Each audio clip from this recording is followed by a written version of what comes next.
मेरे channel stock to watch में आप सभी का स्वागत है। आज मैं आपको स्टील सेक्टर का एक बहुत ही छोटा और छुपा Rustam stock Rama steel stoop limited के बारे में बताऊंगा, जिसमें आप वेल्थ क्रिएशन के लिए इन्वेस्टमेंट कर सकते हैं। कंपनी का बिजनेस अच्छा है और यह एक फंडामेंटली भी काफ़ी स्ट्रॉन्ग कंपनी है। यह स्टॉक एक high growth micro cap stock है, जिसने पास्ट में भी अपने इन्वेस्टरों को बहुत अच्छे से रिटर्न बना के दिए हैं। कंपनी ने अपने बिजनेस की शुरुआत करीब 1974 में की, यानी यह एक काफ़ी पुरानी कंपनी है। Rama steel tube is one of the leading manufacturers of steel pipes and tubes, rigid PVC and GI pipes and squares section product in India. इनके प्रोडक्ट पोर्टफोलियो को यदि देखा जाए तो यह कई तरह के प्रोडक्ट बनाती है। यह ब्लैक पाइप और ट्यूब, गैल्वेनाइज्ड पाइप और ट्यूब और पोल बनाती है और उन्हें सेल भी करती है। और यह कई तरह के प्रोडक्ट बनाती है जिनका इस्तेमाल रियल एस्टेट, रक्षा, दूरसंचार और वेरियस सेक्टर में किया जाता है। और यदि कंपनी का डिस्ट्रीब्यूशन नेटवर्क देखा जाए तो यह कंपनी पूरे भारत में 300 प्लस से अधिक शहरों और राज्यों में केंद्र शासित प्रदेशों में उपस्थिति के साथ 300 वितरक डीलर नेटवर्क के साथ पूरे भारत में इसकी पहुंच है। इंडिया के अलावा विदेशों में भी कंपनी की अच्छी खासी प्रेजेंट में कंपनी करीब 17 देशों में भी अपने कारोबार को अच्छे से कर रही है। और कंपनी के कस्टमर्स यदि देखा जाए तो बड़ी बड़ी कंपनियां इस कंपनी के कस्टमर्स हैं, जैसे सेल, गेल, एयरटेल, BSNL, L&T, टाटा, अशोक लीलैंड आदि। कंपनी का मार्केट कैप यदि देखें तो यह एक बहुत ही छोटी कंपनी है। करीब 1016 करोड़ का मार्केट कैप है अभी इस कंपनी का, और करंट प्राइस है 121 रुपये।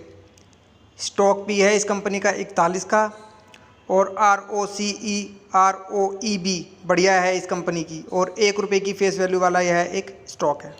चलिए कंपनी की बैलेंस शीट भी चेक करते हैं। कंपनी का शेयर कैपिटल है करीब 8 करोड़ का। कंपनी के रिजर्व हैं करीब 118 करोड़ के, और कंपनी के ऊपर उधार है 138 करोड़ का। और कंपनी ने करीब 8 करोड़ का इन्वेस्टमेंट भी किया हुआ है, और कंपनी की कुल संपत्ति है 358 करोड़ रुपए की।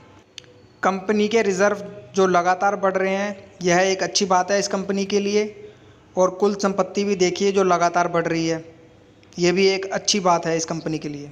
कंपनी के ऊपर कर्ज भी बढ़ा है, लेकिन यह एक हाई ग्रोथ कंपनी है जो अपने व्यापार में लगातार एक्सपेंशन कर रही है, तो इसमें कोई ज़्यादा घबराने वाली बात तो मुझे नहीं लग रही।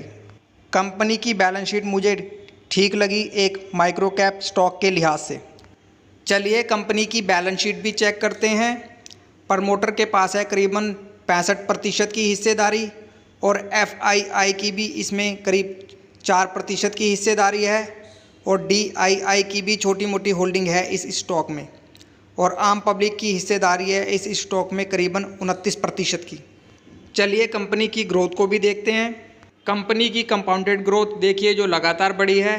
कंपाउंडेड प्रॉफिट ग्रोथ में टाइम टू टाइम अभी आपको थोड़ी सी कमी देखने को मिल रही है, लेकिन कंपनी की सेल्स देखिए जो लगातार बढ़ी है। आने वाले क्वार्टर रिजल्ट में आपको यह कंपाउंडेड प्रॉफिट ग्रोथ बढ़ती हुई नज़र आएगी। और स्टॉक का CAGR भी ज़रा देखिए, कितना ही बेहतरीन CAGR है इस कंपनी का। CAGR कैलकुलेटर से आप खुद ही कैलकुलेट कीजिए कि इसने अपने इन्वेस्टर का पैसा कितनी ही तेज़ी से बनाया है, और आगे भी इसी तरह का रिटर्न बना के देगी यह कंपनी।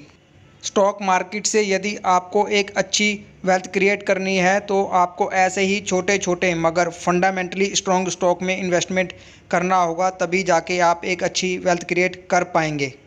अभी मार्केट कैप के लिहाज से यह एक बहुत ही छोटी सी कंपनी है, तो आपको इसमें छोटा सा ही इन्वेस्टमेंट करना है, और जो भी इन्वेस्टमेंट आपको करना है सिर्फ़ और सिर्फ लॉन्ग टर्म के नज़रिए से ही इस स्टॉक में इन्वेस्टमेंट करना है। इस स्टॉक में आप 20 से 25 हज़ार लगा कर छोड़ दीजिए लॉन्ग टर्म के लिए, यह अपने आप ही आपको एक अच्छी वेल्थ क्रिएट करके देगा। स्टॉक में अपनी कोई भी पोजीशन बनाने से पहले अपनी खुद की स्टडी भी इस स्टॉक में ज़रूर कीजिए और इस स्टॉक को अपनी नज़रों में रखिए। धन्यवाद।